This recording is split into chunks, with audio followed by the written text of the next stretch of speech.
حضرت سعد بن ابی وقاص نے سرکار دو عالم صلی اللہ تعالی علیہ وسلم سے ایک بڑا کمال کا کویسچن کیا. یقین کریں ایسا سوال ہے میں آپ کو بتاؤں تو آپ بھی کہیں گے یار اس کا جواب فوری بتائیے. سوال کیا تھا؟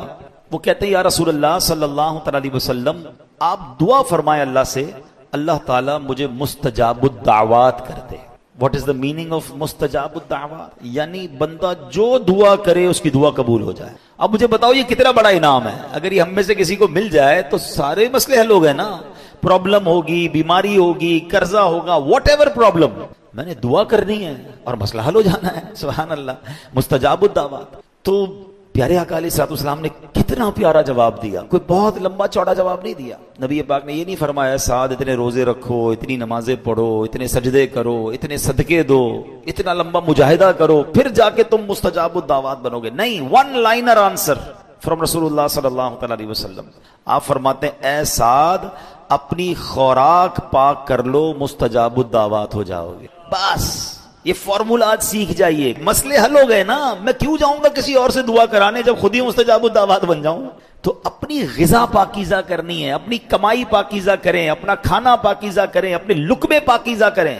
اور آگے نبی پاک فرماتے ہیں اس ذات کی قسم جس کے دستے قدرت میں محمد مصطفیٰ صلی اللہ تعالی علیہ وسلم کی جان ہے، آدمی اپنے پیٹ میں حرام کا لقمہ ڈالتا ہے تو 40 دن تک اس کا کوئی عمل قبول نہیں کیا جاتا. اور جس بندے کا گوشت سود اور حرام خوری سے ہوگا اس کے لیے آگ زیادہ بہتر ہے. اب ذرا سوچیں وہ لوگ جو اپنے بچوں کو حرام کھلاتے ہیں، آپ ان کی نشو نما حرام پیسوں سے کر رہے ہیں. حدیث میں کیا فرمایا؟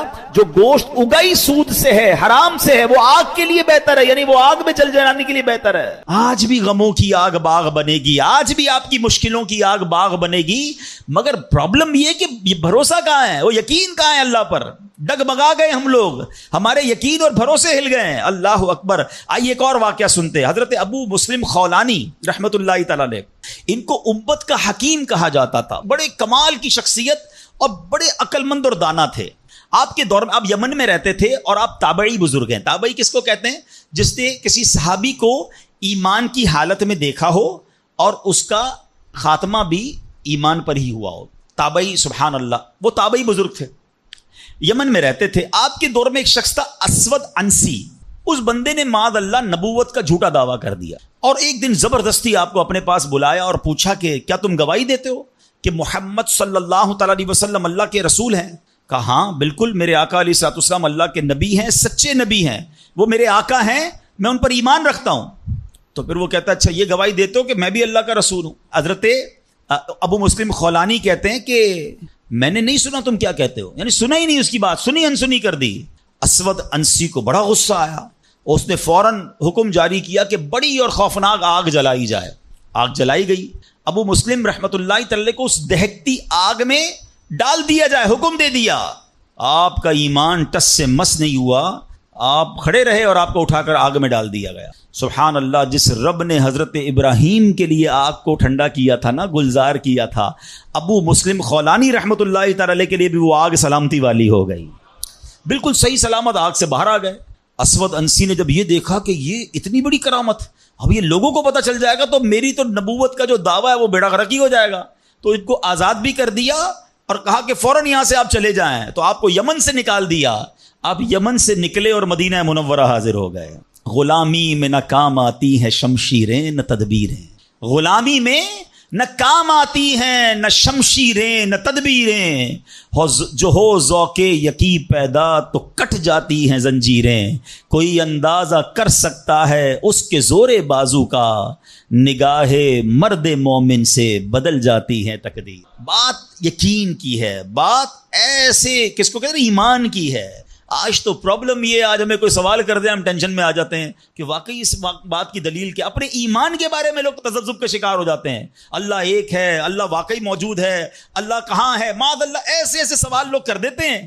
اور چونکہ مطالعہ ہوتا نہیں ہے، علماء کی صحبت ہے نہیں. آپ سمجھیے بات کو. اس وقت جو ماحول ہے اپنے بچوں کے ایمان کی حفاظت کی فکر کرنے کا دور ہے. ہمیں پتہ ہونا چاہیے ہمارا ایمان کیا ہے، اللہ کے بارے میں، رسول کے بارے میں، فرشتوں کے بارے میں، قیامت کے بارے میں، جنت دوزخ، ہم کیا ایمان رکھتے ہیں اور اس کی ڈیٹیل کیا ہے.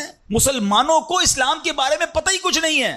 اور اچھا جنہوں نے ایمان پر حملہ کرنا ہے ان کو سب پتا ہے، ان کو پتا ہے ان کو کیسے بہکانا ہے، ان کو پتا ہے ان کے دل میں شک کی پن کیسے چبونی ہے. تو خدارا یہ بات سمجھیے کہ اس وقت باقاعدہ ایسے لوگ، ایسے ادارے کام کر رہے ہیں کہ کسی طرح مسلمانوں کا ایمان چھین لیا جائے، ان کو اپنے رب سے ہی جناب یقین ختم کر دیا جائے، اسلام سے ہی ان کو ہلا دیا جائے، مگر فکر ہی کسی کو نہیں ہے. امام عشق و محبت اعلیٰ حضرت نے 100 سال پہلے یہ بات کہی تھی. بتاؤ وہ 100 سال پہلے کے معاملات تھے، اب اور کتنے خطرناک ہو گئے. آپ نے لکھا تھا سونا جنگل رات اندھیری، چھائی بدلی کالی ہے، سونے والو جاگتے رہیو چوروں کی رکھوالی ہے. انہوں نے سمجھایا تھا کہ چور رکھوالے بن گئے ہیں، آپ کو اسلام کے لبادے میں اسلام کی بات کرنے آئیں گے اور ایمان لوٹ کے چلے جائیں گے، پتہ بھی نہیں چلے گا. کہتے ہیں آنکھ سے کاجل صاف چرا لیں یا وہ چور بلا کے ہیں. کیا محاورہ استعمال کیا ہے. آنکھ میں جب کاجل لگا ہوا ہو تو کون نکال سکتا ہے. آنکھ سے کاجل صاف چرا لیں یا وہ چور بلا کے ہیں، تیری گٹھڑی تاکی ہے اور تو نے نیند نکالی ہے. یہ دور غفلت کی نیند سونے کا نہیں ہے. ہمارے بچوں کو کتنا پتا ہے اسلام کے بارے میں، خود ہمیں کتنا معلوم ہے، لیکن یقین بزرگوں کا کیسا تھا کہ جناب ان کو آگ میں ڈال دیا جاتا تھا، وہ آگ باغ بن جاتی تھی. یقیناً آج کے دور میں یہ ٹیسٹ نہیں کریں گے ہم. اب یہ بھی نہ ہو کہ جناب کوئی کہے چلو جناب اسلام یقین جو ہے میرا اسلام حق پر ہے کہ نہیں، آگ میں جاتا ہوں، آگ نہیں جلائے گی مجھے. پہلا ایسے یقین بھی تو لائے نا. یہ امتحان اور ٹیسٹ کرنا ہمارا کام نہیں، یہ اللہ والوں کا انداز ہوتا تھا. بڑی خوبصورت بات سمجھیے گا کہ ہمیں کس طرح اللہ پر بھروسہ رکھنا ہے. ایک شخص نے حضرت عیسیٰ سے کہا آپ اللہ پر کامل بھروسہ کرتے ہیں؟ کہا بالکل کرتا ہوں. کہا پھر پہاڑ سے کود جائیں، ہیں اللہ نے بچانا ہوگا تو تمہیں بچا لے گا. آپ کا رب بچاتا ہے کہ نہیں بچاتا دیکھتے ہیں. کیا خوبصورت جواب دیا حضرت عیسیٰ علیہ السلام نے. آپ فرماتے ہیں اللہ پر بھروسہ ضرور رکھتا ہوں مگر اللہ کا امتحان نہیں لیتا ہوں. تو یہ بھی بات سمجھنے والی ہے. اس طرح کے ٹیسٹ نہیں لیے جاتے اپنے آپ پر، مگر ان واقعات سے سیکھنا کیا ہے کہ یقین کیسا ہونا چاہیے، رب کے فیصلوں پر اطمینان کیسا ہونا چاہیے. سبحان اللہ. انہی حضرت ابراہیم علیہ السلام کا ایک اور واقعہ ہے نا.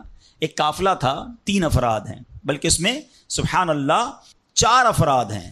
حضرت ابراہیم، حضرت اسماعیل، بی بی ہاجرہ، اور چوتھے کون تھے؟ حضرت جبرائیل. حضرت جبرائیل راستہ بتا رہے ہیں. یہ پورا قافلہ پیچھے پیچھے جا رہا ہے. کہاں جا رہا ہے؟ حضرت جبرائیل سے حضرت ابراہیم کو اتنا شوق تھا، پوچھتے ہیں اے جبرائیل ہماری منزل آ گئی؟ کہتے ہیں ابھی اور آگے. ہماری منزل آ گئی؟ کہتے ہیں ابھی اور آگے. لکو دک صحرا میں ایک ٹیلے پر جا کر، کون سی جگہ تھی جہاں آج مکہ آباد ہے؟ کچھ بھی نہیں تھا، کعبہ بھی نہیں تھا. اسی ٹیلے والی جگہ پر بعد میں کعبہ بنایا گیا.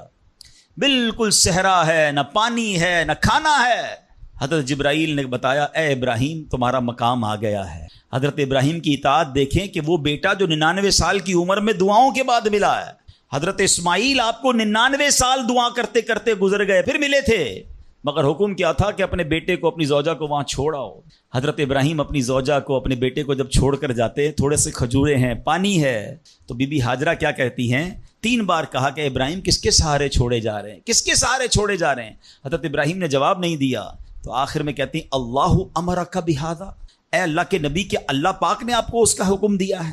آپ نے کہا مجھے رب نے حکم دیا ہے. اب یقین دیکھیں اس خاتون کا، اس ماں کا یقین دیکھیں جس کا چھوٹا بچہ ساتھ ہے، دودھ پیتا بچہ ساتھ ہے، نہ کوئی انسان نہ پرندہ. مگر جب حضرت ابراہیم نے کہا نا کہ ہاں رب کا حکم ہے، تو کیا کہا؟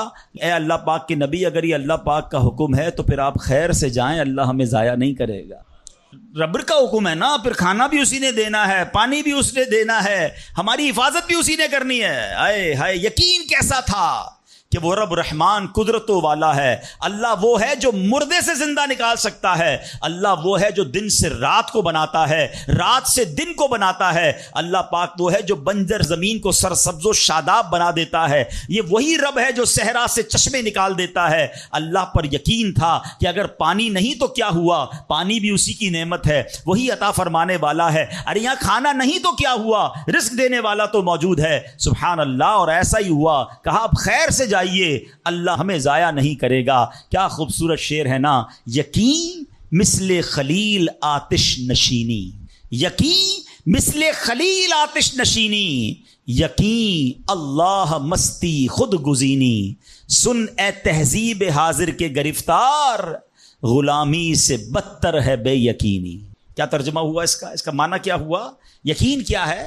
حضرت ابراہیم کی طرح بے خطر بغیر ڈرے آگ میں کود جانے کا نام یقین ہے. یقین کیا ہے؟ محبت الہی میں غرق ہو جانا اور اپنے آپ کی اصلاح میں لگ جانا یقین ہے۔ اے دور حاضر کی تہذیب کے دیوانوں، بے یقینی جو ہے وہ غلامی سے بھی بری چیز ہے۔ آج بے یقینی کی فضا کیسی ہے؟ یقین ہی نہیں ہے کسی کو، تذبذب، ٹینشن، اللہ پر، دین پر، اپنے دنیا کے معاملات پر یقین ہی نہیں ہے کسی کو، ہر وقت فکروں میں گھرا ہوا ہے۔ اے میرے پیارے اسلامی بھائیوں، آج غربت عام ہے، مشکلات ہیں، ہر دوسرا آدمی مشکلات میں پھنسا ہوا ہے، لڑائی جھگڑے ہیں، نا اتفاقی ہے، دنیا میں کئی جگہ تو مسلمان بیچارے ظلم و ستم کا شکار ہیں۔ اللہ پاک ان کی غیب سے مدد فرمائے۔ الحمدللہ مسلمانوں نے تاریخ میں شاندار کارنامے سر انجام دیے ہیں، اللہ کریم نے مسلمانوں کو بڑی شان و شوکت سے نوازا ہے، مگر اب حالات کسی اور طرح کے چل رہے ہیں۔ کبھی غور کیا اس کی وجہ کیا ہے؟ اس پر تجزیہ کیا جائے تو ایک بڑی وجہ سامنے یہ آتی ہے کہ مسلمانوں میں بے یقینی بڑھا دی گئی ہے۔ پیارے آقا مکی مدنی مصطفیٰ صلی اللہ تعالی علیہ وسلم کا ذرا فرمان سنیے۔ مشہور صحابی حضرت ابو ہریرہ رضی اللہ تعالیٰ عنہ اس حدیث کے راوی ہیں، رسول ذیشان مکی مدنی سلطان صلی اللہ تعالیٰ علیہ وسلم نے فرمایا، ما اخاف علی امتی الا ضعف الیقین۔ آقا فرماتے مجھے اپنی امت پر خوف نہیں ہے مگر یقین کی کمزوری کا، یعنی اور کوئی خوف نہیں ہے۔ یہ امت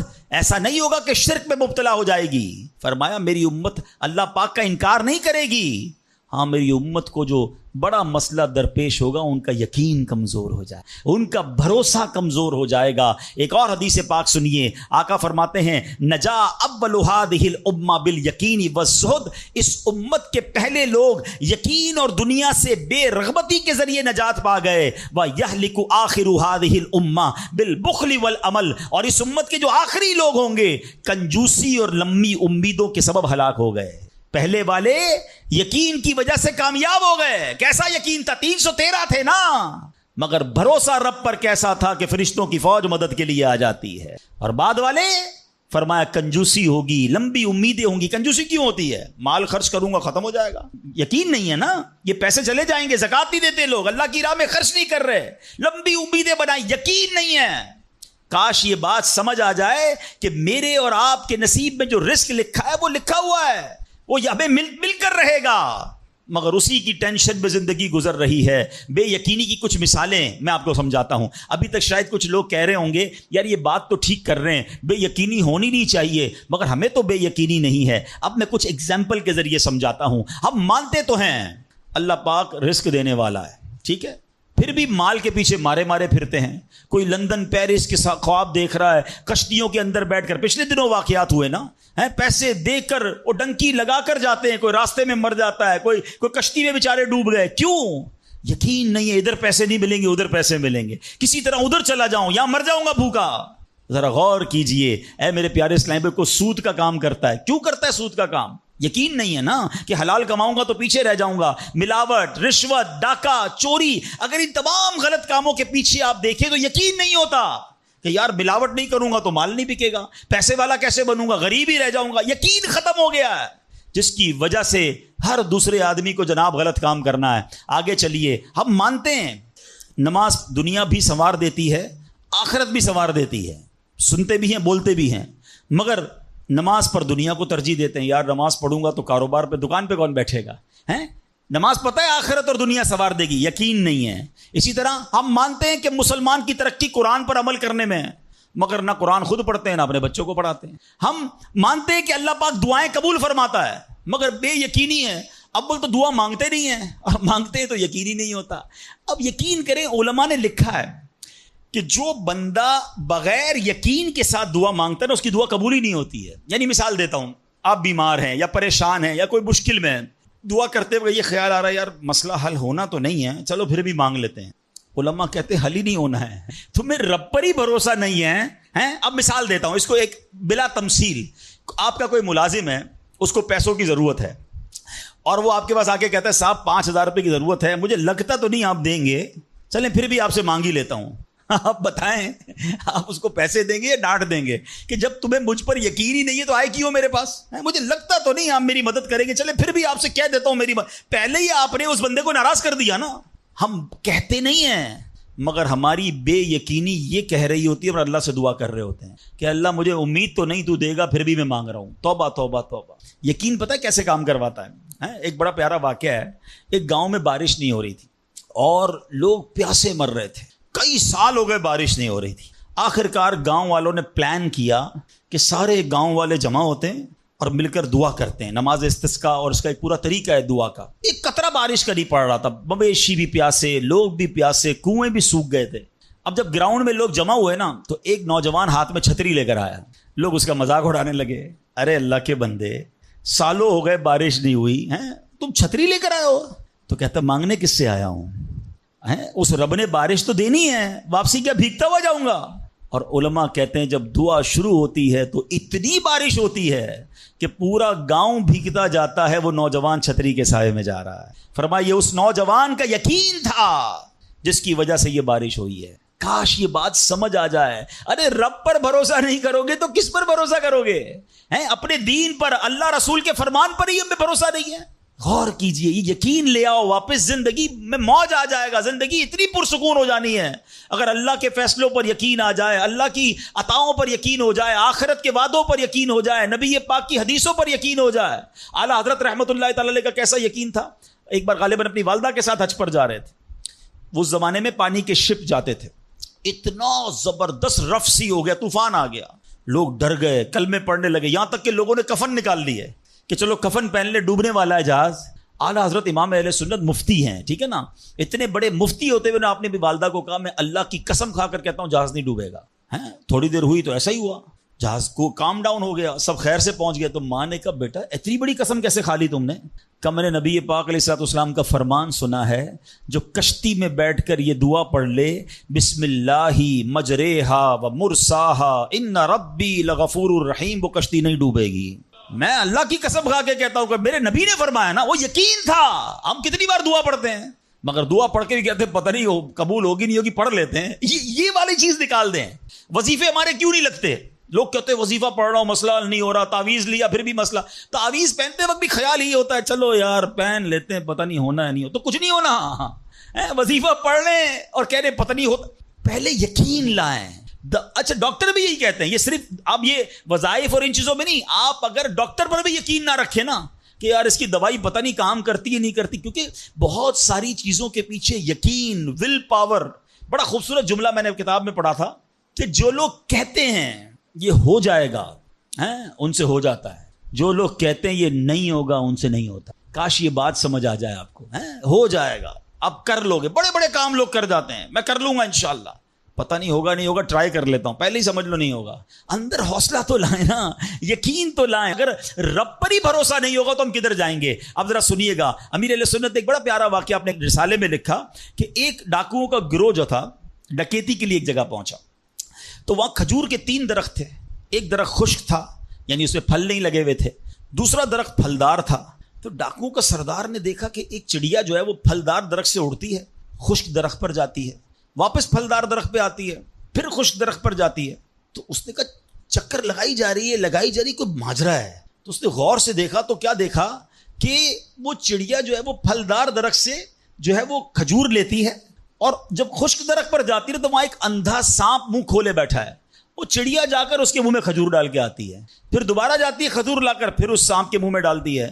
وہ جب ڈاکوؤں نے دیکھا تو وہ تو حیران ہو گیا، رونے لگ گیا کہ اے اللہ پاک، یہ وہ جانور ہے سانپ جس کو مارنے کا حکم تیرے پیارے حبیب علیہ الصلوۃ والسلام نے دیا ہے کیونکہ یہ مسلمانوں کو تکلیف پہنچاتا ہے، مگر تو نے جب اس کی آنکھیں لی تو اس کے رزق کا انتظام کر دیا اور ایک چڑیا کی ڈیوٹی لگا دی کہ وہ جا کر اس کو کھانا پہنچائے. تو میں تو اشرف المخلوقات ہوں، میں تیرے بندوں کو لوٹ رہا ہوں، اے اللہ تو میری توبہ قبول فرما، میں آئندہ ایسا نہیں کروں گا.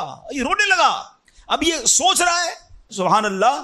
تو اللہ اکبر، غیب سے آواز آئی کہ اے فلاں میری توبہ کا دروازہ کھلا ہوا ہے. ڈاکو کہتا ہے یا اللہ میں نے توبہ کی. پھر غیب سے آواز آئی ہم نے تیری توبہ قبول کر لی. اچھا جب اس نے توبہ کی تو اس کے سارے ساتھی سن رہے تھے کہ سردار آپ نے توبہ کی، ہم نے بھی توبہ کی. کہا سوچو تو صحیح، ہم ڈکیتی کر رہے ہیں، ہم چوری کر رہے ہیں، رب جب اس اندھے سانپ کو روزی دے گا تو ہمیں کیوں نہیں دے گا؟ ہم اللہ کی قدرت پر یقین کیوں نہ رکھیں؟ سب نے توبہ کر لی. اب جب توبہ کر لی تو انہوں نے کہا کہ اب ایسا کرتے ہیں کہ حج کو چلتے ہیں. سارا قافلہ بنا کر ڈاکوؤں کا قافلہ توبہ کر کے چلا حج کرنے. جب مکہ پاک کے قریب پہنچے نا تو وہاں ایک نابینا بڑھیا تھی. وہ ہر قافلے والے سے اس ڈاکوؤں کے سردار کا نام لے کے پوچھتی تھی وہ بندہ آیا تو ڈاکوؤں کا جب قافلہ ہے تو کہا میں ہی تو وہ ہوں. تو کہا یہ میرے کپڑے تمہارے لیے ہیں. بولا آپ مجھے کپڑے کیوں دے رہی ہیں؟ کہا میرا ایک بیٹا تھا اور وہ بیٹا جو ہے اس کے کچھ دن پہلے, بڑا نیک بیٹا تھا میرا, کچھ دن پہلے اس بیٹے کا انتقال ہوا ہے, یہ اسی کے کپڑے ہیں. 3 دن سے مسلسل نبی پاک علیہ الصلوۃ والسلام میرے خواب میں تشریف لا رہے ہیں اور فرما رہے ہیں کہ اس نام کا بندہ آئے گا, اس کو یہ کپڑے دے دینا. ہائے ہائے, ذرا سوچو تو صحیح, جب رب توبہ قبول کرتا ہے تو مرتبے کیسے بڑھا دیتا ہے. کاش یہ بات سمجھ آ جائے. اللہ سے بندہ جب دوستی کر لیتا ہے نا, اللہ پچھلے گناہ معاف فرما دیتا ہے, بلکہ اللہ راضی ہو جائے تو گناہوں کو نیکیوں میں بدل دیتا ہے. مگر کیسے اس ڈاکو کو توبہ نصیب ہوئی؟ یقین. کاش حرام کمانے والا, سود کا کام کرنے والا, کاش رشوت لینے والا, ڈاکہ ڈالنے والا, چوری کرنے والا یہ سوچے کہ میں کیوں کر رہا ہوں, ملاوٹ کرنے والا سوچے. اللہ پر بھروسہ تو رکھو یار, رب نے میرا نصیب لکھا ہوا, جو میرے نصیب میں مجھے مل کر رہے گا. کاش یہ بات سمجھ آ جائے. صدیق اکبر رضی اللہ تعالیٰ عنہ, مسلمانوں کے پہلے خلیفہ, جب آپ نے یہ آیت پڑھی نا قرآن پاک میں, اللہ ارشاد فرماتا ہے وما من دابۃ فی الارض الا علی اللہ رزقها. اللہ فرماتا ہے اور زمین پر چلنے والا کوئی جاندار ایسا نہیں جس کا رزق اللہ کے ذمہ کرم پر نہ ہو. آپ فرماتے ہیں کہ جب سے میں نے یہ آیت پڑھ لی, خدا کی قسم میں نے روزی کی فکر کرنا چھوڑ دی ہے. کہ جب اللہ نے ہر کسی کا رزق اپنے ذمے پہ لے لیا تو مجھے کس بات کی ٹینشن ہے. کاش ہمیں یہ بات سمجھ آ جائے کہ ہمیں اب ذرا غور کریں. ابھی یہ اجتماع ختم ہوگا, اگر میں آپ سب کو کہوں کہ بتائیں آپ کے لیے کیا دعا کروانی ہے, تو تقریباً 70-80% لوگوں نے پتہ کیا کہنا ہے, حضور روزی میں برکت کی دعا کر دیں, کاروبار میں برکت کی دعا کر دیں, نوکری نہیں لگ رہی اس کی دعا کر دیں. میں نہیں کہتا یہ دعا نہیں کرنی چاہیے, اللہ سے نہیں مانگیں گے تو کس سے مانگیں گے. لیکن کوئی تو کہے کہ میری ایمان پر موت کے لیے دعا کر دیں, میری قبر جنت کا باغ بن جائے اس کے لیے دعا کر دیں, میں آخرت میں جاؤں تو اللہ مجھ سے راضی ہو جائے اس کے لیے دعا کر دیں. فرق دیکھیں, میری اور آپ کی ٹینشن کیا ہے؟ دنیا, روزی, مال. حالانکہ اس کا وعدہ ہے, دانے دانے پر لکھا ہے کھانے والے کا نام, مجھے مل کر رہے گا. مگر اللہ نے مغفرت کا وعدہ نہیں کیا ہے. اس کی دعا کہاں ہے؟ اس کی ٹینشن کیوں نہیں ہے؟ ایسے کئی لوگ مجھے بھی ملے, آپ کو بھی ملے ہوں گے, یار رات کو نیند نہیں آ رہی, کیوں؟ بس یار کاروبار کی ٹینشن بہت ہے. کبھی زندگی میں ایک رات میری اور آپ کی ایسی گزری کہ اس ٹینشن میں نیند نہ آئی ہو کہ قبر میں جاؤں گا تو قبر جنت کا باغ بنے گی یا دوزخ کا گھڑا بنے گی؟